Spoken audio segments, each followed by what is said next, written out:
నమస్కారం, n times కి స్వాగతం. హెడ్లైన్ చూద్దాం.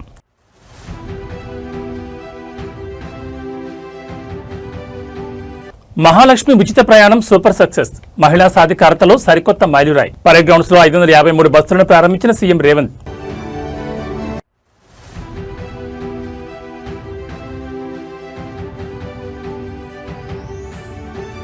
విశాఖ స్టీల్ ప్లాంట్ ప్రమాదంపై రాజకీయం వద్దు. కార్మిక నేతల తీరుపై మంత్రి నారా లోకేష్ తీవ్ర ఆగ్రహం.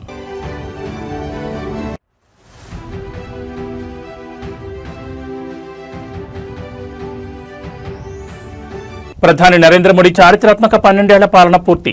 కేంద్ర కేబినెట్ ఘనంగా అభినందనలు.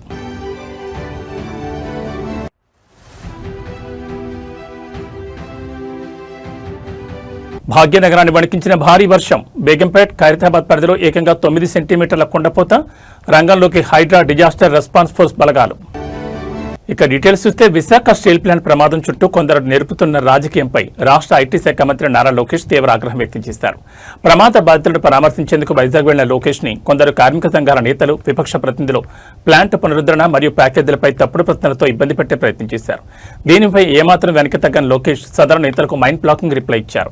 అతను కూటమి ప్రభుత్వం చొరవ తీసుకుని కేంద్రం నుంచి ప్యాకేజ్ తేవడమే తప్పన్నట్లు, ప్లాంట్ తెరవకుండా ఉంటే మనుషులు చనిపోయేవారు కాదు కదా అని ఒక బాధ్యత గల కార్మిక నాయకుడు మాట్లాడే విధానం ఇదేనా అంటూ పవర్ఫుల్ గా నిలదీశారు. ప్రధానమంత్రి నరేంద్ర మోడీ, సీఎం చంద్రబాబు నాయుడు చొరవతో కేంద్ర ప్రభుత్వం విశాఖ స్టీల్ ప్లాంట్ పునరుద్ధరణ కోసం 15,000 కోట్ల భారీ బ్రెయిన్ చైల్డ్ ప్యాకేజీని ప్రకటించిందని లోకేష్ గుర్తు చేశారు.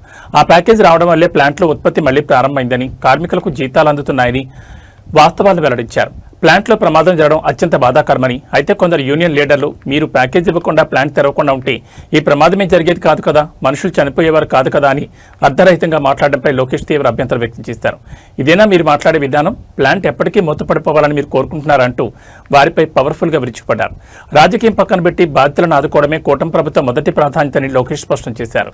మృతి చెందిన పర్మనెంట్ కాంట్రాక్ట్ ఉద్యోగుల కుటుంబాలకు 2 కోట్ల వరకు పూర్తి ఆర్థిక సహాయం, ఇంట్లో ఒకరికి శాశ్వత ప్రభుత్వ ప్లాంట్ ఉద్యోగం, పిల్లల చదువు బాధ్యతలను తామే తీసుకుంటున్నట్లు భరోసా ఇచ్చారు. ప్రైవేటీకరణ జరగకుండా ఆపిన స్టీల్ ప్లాంట్ ఒకటి కూడా లేదు. అలాంటిది విశాఖ ఉక్కు కేవలం 1 and only ఎన్డీఏ ప్రభుత్వం ఆపింది. ఎందుకంటే మనకి ఎమోషన్ అటాచ్. మనం కాపాడుకున్నాం, కార్మికులు చూసుకునే బాధ్యత నాది. ఈరోజు కార్మిక సంఘాల నాయకులే ఎంత బాధ వేసినట్టు వాళ్ళు మాట్లాడే విధానం చూసి, డబ్బులు ఇచ్చేయండి, డబ్బులు ఇచ్చేయండి అంటే డబ్బులు ఇచ్చి చేతులు దులుపుకుని వెళ్ళిపోమంటారు మమ్మల్ని. అదా మా బాధ్యత? నేనేమన్నా కుటుంబాలను మేము ఆదుకుంటాం, ఎస్ ఎక్స్గ్రేషియా ఇస్తామని చెప్పాం అంటే ఎలాంటి డౌట్ లేదు. ఒక ఆయన ఏమన్నాడంటే విచిత్రం, ఒక కార్మిక నాయకుడు ఏమన్నాడంటే అసలు మీరు ప్యాకేజ్ ఇవ్వకుండా ఉంటే ప్లాంట్ తెరిసేది కాదు కదా, ప్లాంట్ తెరుచుకుని ఉంటే మనిషి చనిపోయాడు కాదు కదా. మాట్లాడే విధానం అండి ఇదే. మీడియా మిత్రులు, ప్రజలు కూడా ఆలోచించండి దయచేసి, ఏంటిది?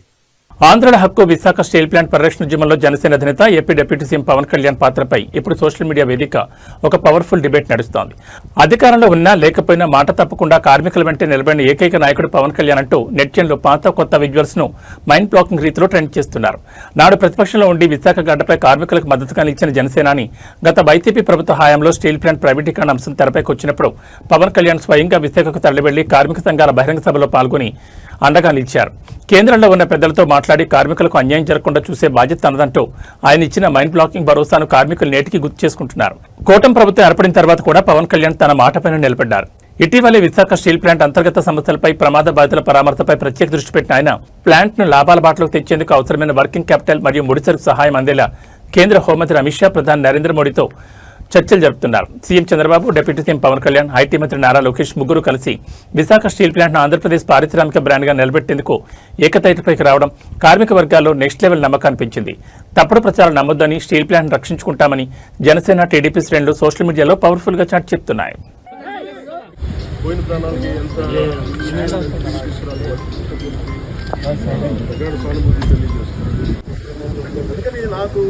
స్టీల్ ప్లాంట్ చాలా అద్భుతంగా ఉండాలి, ఇలాంటి ప్రమాదాలు జరగకూడదని తెలంగాణలో కోట్లాది మంది మహిళల ఆర్థిక సాధికారతకు ముఖ్యమంత్రి రేవంత్ రెడ్డి పరేడ్ గ్రౌండ్స్ వేదిక ఒక పవర్ఫుల్ రోడ్ మ్యాప్ ఆవిష్కరించారు. రాష్ట్ర చరిత్రలోని మునుపెన్నడూ లేని విధంగా మండల మహిళా సమాఖ్యల పూర్తి యాజమాన్య పర్యవేక్షణలో నడవబోయే ఏకంగా 553 సరికొత్త ఆర్టీసీ బస్సులను ముఖ్యమంత్రి జెండా ఊపి ఘనంగా ప్రారంభించారు. మహిళలు కేవలం బస్సుల్లో ఉచితంగా ప్రయాణించడమే కాదు, ఇకపై బస్సులు బోనర్లుగా మారి లాభాలు ఆర్జించాలని కాన్సెప్ట్ తో కాంగ్రెస్ ప్రభుత్వం ఈ పవర్ఫుల్ నిర్ణయం తీసుకుంది. రాష్ట్ర వ్యాప్తంగా ఉన్న మండల మహిళా సమాఖ్యలకు బ్యాంక్ లింకేజ్ మరియు ప్రభుత్వ సబ్సిడీల ద్వారా ఈ 553 బస్సులను కేటాయించారు. ఈ బస్సుల ద్వారా వచ్చే ఆదాయం నిర్వహణ అంతా మహిళా సంఘాల చేతుల్లోనే ఉంటుంది. గ్రామీణ రోడ్లలో రవాణా కష్టాలను తీరుస్తూనే మహిళలకు ఉపాధి కల్పించడమే దీని అసలు లక్ష్యం. సికింద్రాబాద్ పరేడ్ గ్రౌండ్స్ వేదికగా వందలాది మంది ఇందిరమ్మ మహిళా సంఘాల ప్రతినిధుల సమక్షంలో సీఎం రేవంత్ రెడ్డి సరికొత్త బస్సుల కాన్వాయ్ను ప్రారంభించారు. ఈ కార్యక్రమంలో మంత్రులు, ఆర్టీసీ ఉన్నతాధికారులు పాల్గొనగా పచ్చని రంగుతో అలంకరించిన బస్సులు వరుసగా కదులుతుంటే పరేడ్ గ్రౌండ్స్ పరిసరాలు పవర్ఫుల్ విజువల్స్ తో కనిపించేశాయి.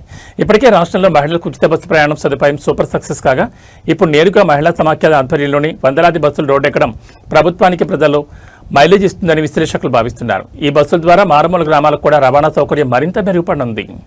3 రంగుల జెండా బట్టి సింగమోలే కదిలినాడు ఒక్కరో కాంగ్రెస్ సూర్యుడు మన రేవంత్ అన్న నిగ్గదీసి అడిగే మునగాడు. వీడు భూమిన వానైతాడు బీద సాదల ధైర్యం వీడు దొంగ దొరల భరతం పడతాడు. మన రేవంత్ అన్న పేద ఇంటికి పండుగ తెస్తాడు. సోనియమ్మ దివెనతోని రాహులన్న సైనికుడయ్యి పెద్ద కొడుకై యుద్ధం చెయ్య సిద్ధమాయే రేవంత్ అన్న. 3 రంగుల జెండా బట్టి సింగమోలే కదిలినాడు ఒక్కరో కాంగ్రెస్ సూర్యుడు మన రేవంత్ అన్న నిగ్గదీసి అడిగే మునగాడు.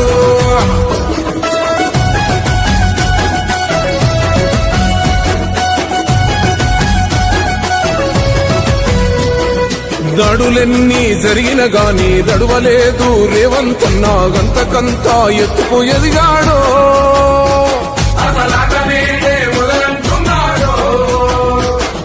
మొక్కనాడు పోలేదు ఒక్కడయ్యి కొట్లాడాడు అందుకే పెద్ద. జాతీయ రాజకీయాల్లో మరియు అటు మధ్యప్రదేశ్ ఇటు తెలంగాణ పొలిటికల్ సర్కిల్స్ లో రాజ్యసభ ఎన్నికల వేడి ఒక్కసారిగా రణరంగానికి దారితీసింది. కాంగ్రెస్ పార్టీ ప్రతిష్టాత్మకంగా బరిలోకి దించిన సీనియర్ నాయకురాలు తెలంగాణ కాంగ్రెస్ ఇన్ఛార్జ్ మీనాక్షి నటరాజన్ నామినేషన్ను సాంకేతిక కారణాల సాకుతో తిరస్కరించడంపై కాంగ్రెస్ శ్రేణులు విరుచుకుపడుతున్నాయి. ఈ వ్యవహారంపై తెలంగాణ మంత్రి పొన్నం ప్రభాకర్ కేంద్రంలోని బీజేపీ ప్రభుత్వంపై అత్యంత ఘాటైన బాణాలు విసిరారు. ముందస్తు నోటీసులు లేకుండా అసలు కేసు వివరాలంటూ చెప్పకుండా ఒక మహిళా అభ్యర్థి నామినేషన్ రిజెక్ట్ చేయడం పూర్తిగా అప్రజాస్వామికమని మండిపడ్డారు. నామినేషన్ తిరస్కరణ ప్రక్రియపై మంత్రి పొన్నం ప్రభాకర్ తీవ్ర ఆగ్రహం వ్యక్తం చేశారు. కనీసం ముందస్తు నోటీసు ఇవ్వకుండా అభ్యంతరాలపై వివరణ ఇచ్చుకునేందుకు సరైన సమయం కూడా కేటాయించకుండా నామినేషన్ స్క్రాప్ చేయడం బీజేపీ నిరంకుశత్వానికి పరాకాష్ఠం ధ్వజమెత్తారు. తెలంగాణలో కేవలం ఒక కోర్టు నోటీసు వచ్చిన వ్యవహారాన్ని ఏదో పెద్ద క్రిమినల్ కేసు పెండింగ్ లో ఉందంటూ అఫిడవిట్లో సమాచారం దాచారనే సాకుతో బీజేపీ కావాలనే అడ్డుకుందని పొన్నం ప్రభాకర్ ఆరోపించారు. ఓటమి భయంతోనే బీజేపీ ఇటువంటి కుట్రలకు తెరలేపిందని కామెంట్స్ చేశారు.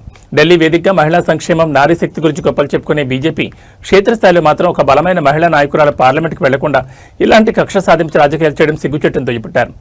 ఈ అప్రజాస్వామిక నిర్ణయంపై ఉన్నత న్యాయస్థానాలు వెంటనే జోక్యం చేసుకుని న్యాయాన్ని కాపాడాలని మంత్రి విజ్ఞప్తి చేశారు.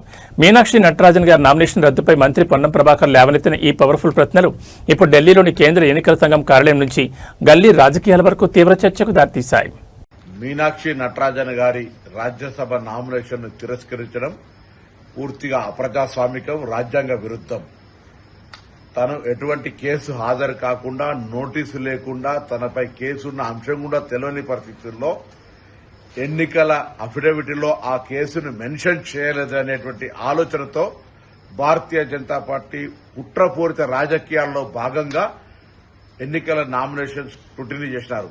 గాంధేయవాదిగా చట్టము, న్యాయము, ప్రజాస్వామ్యం అంటే అపారమైనటువంటి గౌరవం ఉన్నటువంటి మీనాక్షి నటరాజన్ గారు ఈరోజు భారతీయ జనతా పార్టీని అడుగుతా ఉన్న మహిళలంటే గౌరవం, మహిళల కొరకు రిజర్వేషన్లు తెస్తాం, బేటీ బచావ్ బేటీ పడావ్ అనే మీరు ఒక సుశిక్షితులైనటువంటి కాంగ్రెస్ కార్యకర్తగా, ఎన్ఎస్సీ నాయకురాలుగా ఎదిగినటువంటి ఒక గాంధేయవాది నామినేషన్ తిరస్కరించారంటే ఎంత రాజకీయ అప్రజాస్వామ్యమో గమనించాలని కోరుతా ఉన్నాం. ఇది దురదృష్టకరం. వెంటనే న్యాయస్థానాలు మేల్కొని న్యాయస్థానాలకు విజ్ఞప్తి చేస్తున్నాం. దీని మీద పూర్తి స్థాయి విచారణ జరిపి ఆ నామినేషన్ ను తిరిగి పరిగణలోకి తీసుకోవాలని కోరుతూ ఈ రాజకీయ క్రీడలో నిరంకుశత్వంగా వివరిస్తున్న బీజేపీ తీరు అటు బెంగాల్లో కావచ్చు, ఇతర రాష్ట్రాల్లో రాజకీయ ఏ క్రూరత్వం అయితే చేస్తా ఉన్నారో ఇది ప్రజాస్వామ్యానికి మంచిది కాదని భారతదేశ రాజకీయ యువనికపై సరికొత్త చరిత్ర లిఖించబడింది. నవభారత నిర్మాణమే లక్ష్యంగా సాగుతున్న ప్రధానమంత్రి నరేంద్ర మోడీ నాయకత్వానికి నేటితో సరిగ్గా 12 ఏళ్లు పూర్తయ్యాయి. ఈ మైండ్ బ్లాకింగ్ మైల్ స్టోన్ రోజునే దేశ రాజధాని ఢిల్లీలో ప్రధానమంత్రి అధ్యక్షతన కేంద్ర కేబినెట్ సమావేశం అత్యంత పవర్ఫుల్ గా ప్రారంభమైంది. సరిగ్గా ఇవాళ ఉదయం 11 గంటలకు ప్రారంభమైన ఈ మెగా మీటింగ్ లో ప్రధాని మోడీ చారిత్రాత్మక 12 ఏళ్ల పాలనను కొనియాడుతూ కేంద్ర మంత్రులంతా ఆయనకు ఘనంగా అభినందనలు తెలిపారు. ఇవాళ ఉదయం 11 గంటలకు కేబినెట్ హాల్లో ప్రధాని మోడీ అడుగుపెట్టగానే కేంద్ర సీనియర్ మంత్రులు రాజ్నాథ్ సింగ్, అమిత్ షా, నితిన్ గడ్కరీ సహా కేబినెట్ సహచరులంతా లేచి నిలబడి ఆయనకు శుభాకాంక్షలు తెలియజేశారు. ఒక సామాన్య కార్యకర్త నుండి దేశాన్ని 12 ఏళ్లుగా తిరుగులేని శక్తిగా నడిపిస్తున్న ఏకైక గ్లోబల్ లీడర్ మోదీనంటూ మంత్రులు కొనియాడారు. ఈ కేబినెట్ భేటీ కేవలం అభినందనలకే పరిమితం కాకుండా దేశవ్యాప్తంగా సామాన్యులకు, రైతులకు మరియు పారిశ్రామిక రంగానికి బూస్టింగ్ ఇచ్చే పలు నిర్ణయాలకు ఆమోదం తెలపబోతోంది. ముఖ్యంగా మౌలిక వసతుల కల్పన, ఉపాధి రక్షణ మరియు కొత్త జాతీయ ప్రాజెక్టులకు సంబంధించిన నిధుల విడుదలకు కేబినెట్ పచ్చజెండా ఊపనున్నట్టు తెలుస్తోంది. తనపై నమ్మకం ఉంచిన దేశ ప్రజలకు, కేబినెట్ సహచరులకు కృతజ్ఞతలు తెలుపుతూనే రాబోయే కాలంలో భారత్ను ప్రపంచంలోనే టాప్ 3 ఆర్థిక వ్యవస్థగా నిలబెట్టేందుకు మరింత వేగంగా పనిచేయాలని మంత్రిమండలికి ప్రధాని మోడీ పవర్ఫుల్ గా దిశానిర్దేశం చేశారు.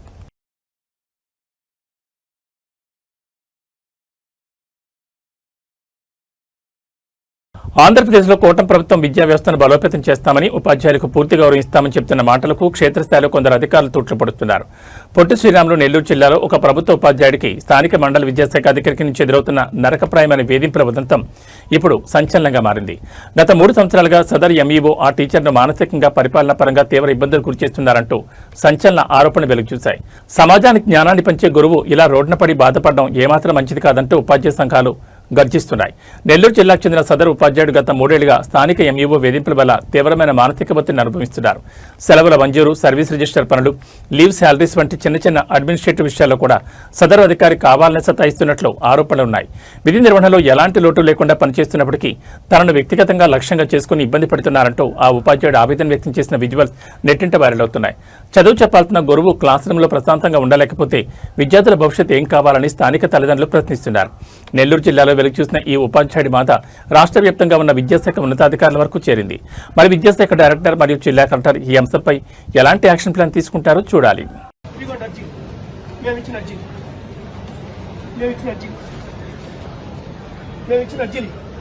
మాకు 3 సంవత్సరాల నుంచి న్యాయం చేయకుండా తెప్పుతున్నారు. మా అమ్మ 70 సంవత్సరాలు నడువులు లేవు. ఇదంతా నెల్లూరు ఎంపీ వచ్చేసి తిరుపాలు చేసిన కుట్ర. ఇది పోకిరి పిల్లకాయలు పెట్టి ఒక టీచర్ని కొట్టించి 3 సంవత్సరాలకి న్యాయం జరగకుండా రాజకీయ నాయకులు చెప్పిస్తా కలెక్టర్ గారు యాక్షన్ తీసుకోకుండా డీఈఓలు, కలెక్టర్లు అందరూ చేరి డ్రామాలు ఆడుతున్నారు. వాళ్ళ టీచర్ని మా జీవితాన్ని సర్వనాశనం చేస్తున్నారు. మేము అడిస్తే మేము ఆవేశపరుడు పిచ్చోడని మా మీద ముద్ర వేస్తున్నారు. 3 సంవత్సరాల నుంచి సార్ మా జీవితం సర్వనాశనం అయిపోయింది. నాకు నా భార్యకి మధ్య చిచ్చు పెట్టారు కాపురంలో. ఏ రాజకీయ నాయకుడు చెప్తున్నాడు, ఏ మంత్రి చెప్తున్నాడు, ఏ ఏదో చెప్తున్నాడు. కలెక్టర్ గారికి 3 సంవత్సరాల నుంచి అర్జీలు చూడండి. ఇదిగో పిల్లకాయల అర్జీలు, ఇదిగో మమ్మల్ని కొట్టించిన రాయి, ఇదిగో రోజు విద్యార్థి చేత కొట్టించిన రాయి. ఎవరు చేయాలి న్యాయం? మాకు స్కూల్కి పోతే క్లాసులు చెప్తున్న పిల్లకాయలు పెట్టి దాడులు చేయిస్తా. క్లాసులు చెప్పలేదు వస్తున్నాడు డిఓ మొదటి తప్పుడు ఎక్కవా కడుపు పండి మేము తిడతా ఉంటే తిడుతున్నారని మాట్లాడా. ఎన్ని రోజులు సార్ ఇది?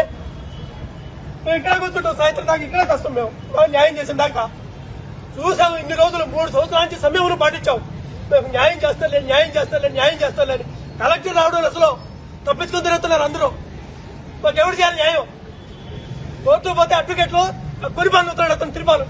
నెల్లూరు ఎంఏ చేసిన అరాచకాలు ఇగో రాండి చూడండి, అందరూ చూడండి. పోలీసులు దొంగ ఎఫ్ఐఆర్ కట్టారు. కూర్చోను. పోలీసులు దొంగ ఎఫ్ఐఆర్ కట్టారు. ఇదిగో రాయి పెట్టి పిల్లకాయలు, పోకిరి పిల్లకాయలు పెట్టి రాళ్లతో కొట్టిస్తే ఇదిగో రాయి ఎవిడెన్స్, మొత్తం ఎవిడెన్స్. ఇక పిల్లకాయలు రాయించిన లెటర్స్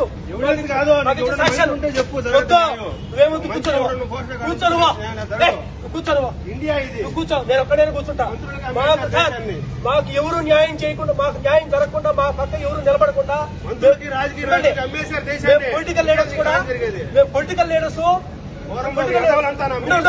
పొలిటికల్ లీడర్స్ చెప్పి లోకల్ పొలిటికల్ లీడర్స్ బతిలాడుకుంటే వాళ్ళు రానియకుండా మా గురించి చెడుగా చెప్తా మా జీవితాన్ని నాశనం చేయాలని చూస్తున్నారు. చూడండి ఎవిడెన్స్ ఏమి ఉన్నాయో. మొత్తం పిల్లకాయలు అడుగుడు పోయి మేము ఎట్లా చదువు చెప్పామో 18 సంవత్సరాలు మేము సిన్సియర్ గా చదువు చెప్తే ఈ రోజుకి యాక్షన్ లేదో. ఒక్కరి మీద నేరం చేసిన టీచర్లందరినీ తప్పిస్తున్నారు. డిఈఓ ప్రధాన కుట్రదారుని తప్పించాడు.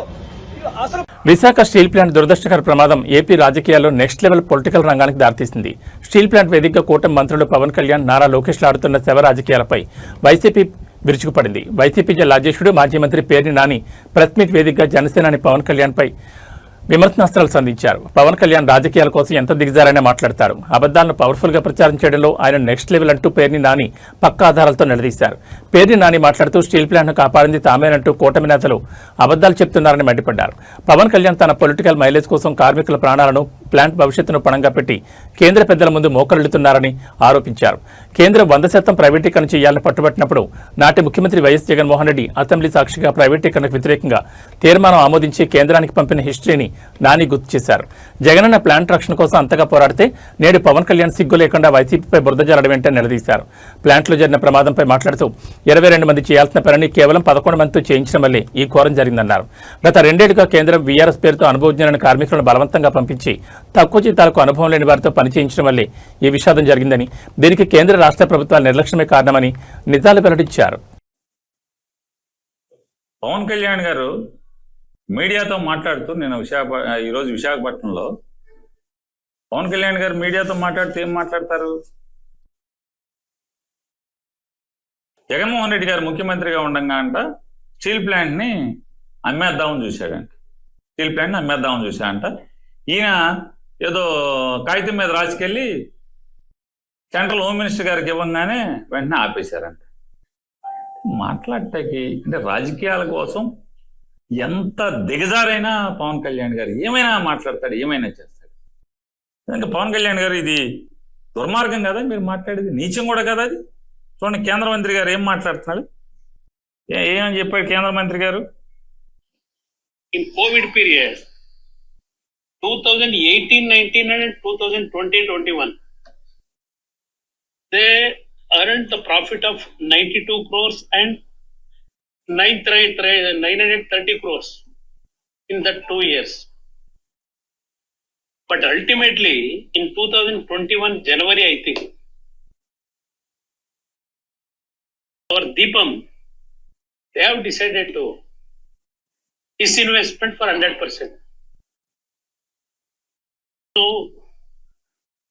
go for the selling of the unit to privatize the unit 100%. But during that time, Andhra government, they have passed a resolution in the Andhra Assembly opposing this disinvestment decision. Even though downfall was there, in COVID period, 2018 కేంద్ర మంత్రి గారు 2025లో చెప్పాడు ఈ మాట. 2025 జనవరిలో విశాఖపట్నం వచ్చి చెప్పాడు. ఏమని? ఆ రోజు కేంద్ర ప్రభుత్వం మొత్తం దీన్ని అమ్మేయడానికి నిర్ణయం తీసుకుంది, 100% అమ్మేయడానికి నిర్ణయం తీసుకుంది. జగన్మోహన్ రెడ్డి గారి ప్రభుత్వం అసెంబ్లీలో తీర్మానం చేసింది, కార్మిక సంఘాలు గొడవలు చేసినాయి, అప్పటి నుంచి ఆగిపోయి ఉంది ఇది. అంతేగాని కేంద్ర ప్రభుత్వం అనేది వెనక్కి తీసుకోవడం కూడా జరగలేదు ఇప్పుడు దాకా. గ్రేటర్ హైదరాబాద్ ను వానదేవుడు కరుణించాడు. నగరంపై ఒక్కసారిగా విరిచిపడిన భయంకరమైన వర్షం భాగ్యనగరాన్ని చెరువులా మార్చేసింది. బేగంపేట, ఖైరతాబాద్, సచివాలయం పరిసర ప్రాంతాల్లో ఏకంగా 9 సెంటీమీటర్ల మైండ్ బ్లాకింగ్ వర్షం పడడంతో వీఐపీ రోడ్లన్నీ మోకాళ్లలోతు నీటిలో మునిగిపోయాయి. ఈ అత్యవసర తరుణంలో నగర ప్రజలను కాపాడేందుకు హైడ్రా డిజాస్టర్ రెస్పాన్స్ ఫోర్స్ సిబ్బంది పవర్ఫుల్ గా రంగంలో దిగారు. హైడ్రా కమిషనర్ ఏబీ రంగనాథ్ స్వయంగా క్షేత్రస్థాయిలో పర్యటిస్తూ ట్యాంక్ బండ్ సెక్రటరియట్ వద్ద నిలిచిన వరద నీటిని, విరిగిపడిన వృక్షాలను యుద్ధ ప్రాతిపదికన తొలగింపు చేస్తున్నారు. ట్యాంక్ బండ్ మీద సికింద్రాబాద్ వైపు వెళ్లే ప్రధాన రహదారిపై మోకాళ్ల లోతు నీరు నిలిచిపోవడమే కాకుండా భారీ వృక్షం కూలిపోవడంతో కిలోమీటర్ల మేర ట్రాఫిక్ స్తంభించింది. సమాచారం అందిన వెంటనే హైడ్రా కమిషనర్ ఏబీ రంగనాథ్ స్వయంగా స్పాట్కు చేరుకున్నారు. వరద నీరు సాఫీగా సాగిపోయేలా డ్రైన్ అవుట్లెట్లను క్లియర్ చేస్తూ కట్టర్లతో చెట్లను తొలగించే పనులను దగ్గరుండి పర్యవేక్షించారు. వర్షం ధాటికి గ్రేటర్ పరిధిలో దాదాపు 76 చోట్ల భారీ వృక్షాలు, కొమ్మలు విరిగి రోడ్లపై పడ్డాయి. హైడ్రా డిఆర్ఎఫ్ బలగాలు అత్యాధునిక రెస్క్యూ వెహికల్తో రంగంలో దిగి ఆ చెట్లను ముక్కలుగా నరికి ట్రాఫిక్ ను క్లియర్ చేస్తున్నాయి. ఐటీ కారిడార్ అయిన శేర్లింగంపల్లి, కొండాపూర్, గచ్చిబౌలి, మాదాపూర్తో పాటు లోతట్టు ప్రాంతాలైన టోలీ చౌక్, షేక్పేట్, సికింద్రాబాద్, హైదర్గూడ ఏరియాలో హైడ్రా కమాండోలు లైవ్ యాక్షన్లోకి దిగారు. మోటార్ పంపుల ద్వారా రోడ్లపై నిలిచిన జలాలను ఖాళీ చేస్తూ నగరానికి రిలీఫ్ ఇస్తున్నారు.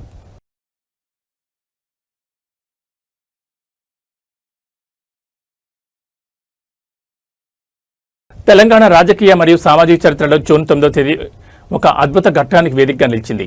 సికింద్రాబాద్ పరేడ్ గ్రౌండ్స్ లో నిర్వహించిన మహిళా శక్తి వారోత్సవాల ముగింపు సభ నిజంగానే ఆడబిడ్డల అజేయమైన శక్తికి అద్దం పట్టింది. సభ ప్రారంభ సమయానికి నగరాన్ని ముంచెత్తిన భారీ కొండపర్త వర్షంలోనూ రాష్ట్ర వ్యాప్తంగా తరలివచ్చిన వేలాది మంది స్వయం సహాయక సంఘాల మహిళలు ఏమాత్రం వెనుకడుగు వేయకుండా వర్షంలోనే తడుస్తూ సభలో కూర్చుని తమ ఐక్యతను చాటారు. ఈ అపూర్వ దృశ్యాన్ని చూసి చలించిపోయిన ముఖ్యమంత్రి రేవంత్ రెడ్డి మహిళలతో పెట్టుకున్న ఎవరూ అధికారంలో ఉండలేరు అంటూ విపక్షాల గుండెల్లో రైలు పరిగెత్తించేలా గర్జన చేశారు. బస్సుల లాంచింగ్ సమయంలో కొండపోతగా వర్షం పడడంపై సీఎం రేవంత్ రెడ్డి ఎంతో హుందాగా స్పందించారు. ఈ వర్షం అడ్డంకి కాదు, మహిళా లోకానికి ఆ వరుణదేవుడు స్వయంగా అందించిన పవర్ఫుల్ ఆశీస్సులని అభివర్ణించారు. ఇంతటి ప్రతికూల వాతావరణంలోనూ కదలకుండా కూర్చున్న మహిళలకు ఓపికకు ఆయన శిరస్సు వంచి నమస్కరించారు. మహిళలను కేవలం చిన్న వ్యాపారాలకే పరిమితం చేయకుండా కోటీశ్వరం చేయడమే తమ లక్ష్యమని సీఎం స్పష్టం చేశారు. ఇందులో భాగంగానే 553 సరికొత్త ఆర్టీసీ బస్సుల నిర్వహణను మహిళా సంఘాలకు అప్పగిస్తూ జెండా ఊపారు. అంతేకాకుండా మహిళా సంఘాల జీరో వడ్డీ రుణ పరిమితిని 5 లక్షల నుంచి ఏకంగా 10 లక్షలకు పెంచుతున్నట్లు ప్రకటన చేశారు. భారీ వర్షాన్ని సైతం ఎదిరించి పరేడ్ గ్రౌండ్స్ లో మహిళలు ప్రదర్శించిన ఈ మహిళా శక్తి కాంగ్రెస్ ప్రభుత్వ పాలనకు ప్రజల్లో మైలేజ్ తెచ్చిపెట్టింది. మరి సీఎం ఇచ్చిన హామీల ప్రకారం రాబోయే రోజుల్లో ఎంతమంది ఆడబిడ్డలు లక్షాధికారులు కోటీశ్వర్లుగా మారతారో చూడాలి.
వెండి తెరపై God of masses Nandamuri Balakrishna అడుగుపెడితే బాక్సాఫీస్ షేక్ అవ్వాల్సిందే. ఇవాళ బాలయ్య బాబు జన్మదిన వేడుకల సందర్భంగా తెలుగు రాష్ట్రాల్లోని థియేటర్లని జాతరను తలపిస్తున్నాయి. టాలీవుడ్ హిస్టరీలోనే రికార్డుల బ్యాట్ను నేర్పించిన vintage cult classic Samarasimha Reddy cinema సరిగ్గా 27 ఏళ్ల తర్వాత సరికొత్త 4K అల్ట్రా హెచ్డీ క్వాలిటీతో ఇవాళ థియేటర్లో గ్రాండ్ గా రిలీజ్ అయింది.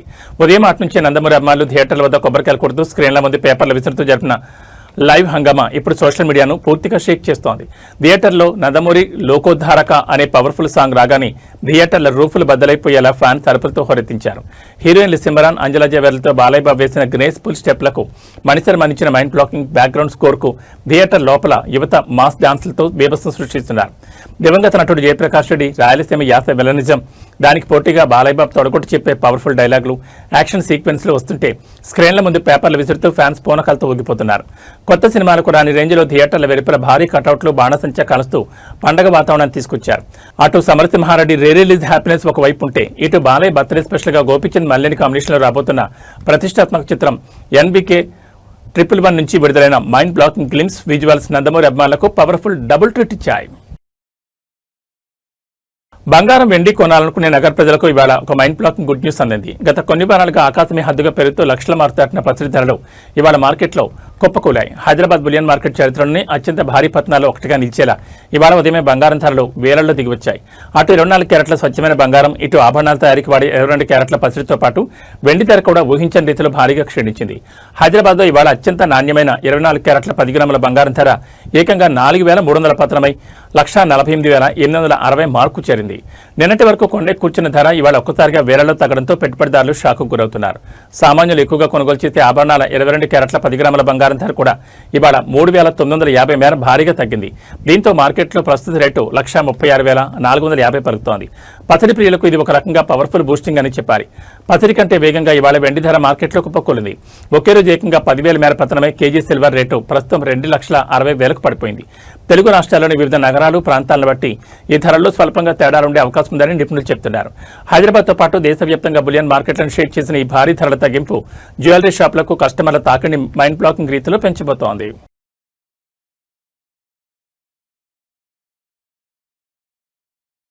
రామరాజ్య వైభవం అయోధ్య క్షేత్రంలో కన్నుల పండుగ సాగుతోంది. 2024 జనవరి 22న ప్రధాని నరేంద్ర మోడీ చేతుల మీదుగా బాలరాముడి ప్రాణప్రతిష్ఠ జరిగిన నాటి నుంచి నేటి వరకు అయోధ్యకు భక్తుల రాక మైండ్ బ్లాకింగ్ రీతిలో సరికొత్త రికార్డులను తిరగరాస్తోంది.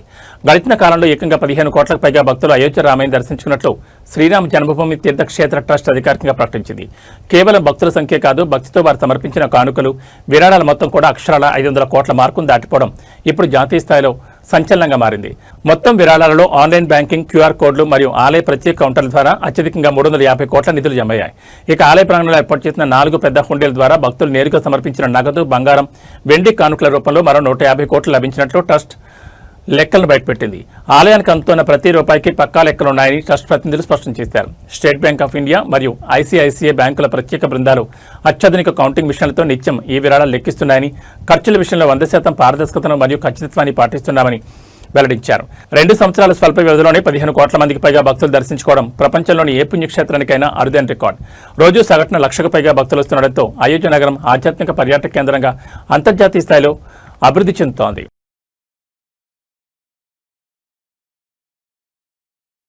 ఏబీ బులెటిన్ విశేషాలు. నమస్కారం.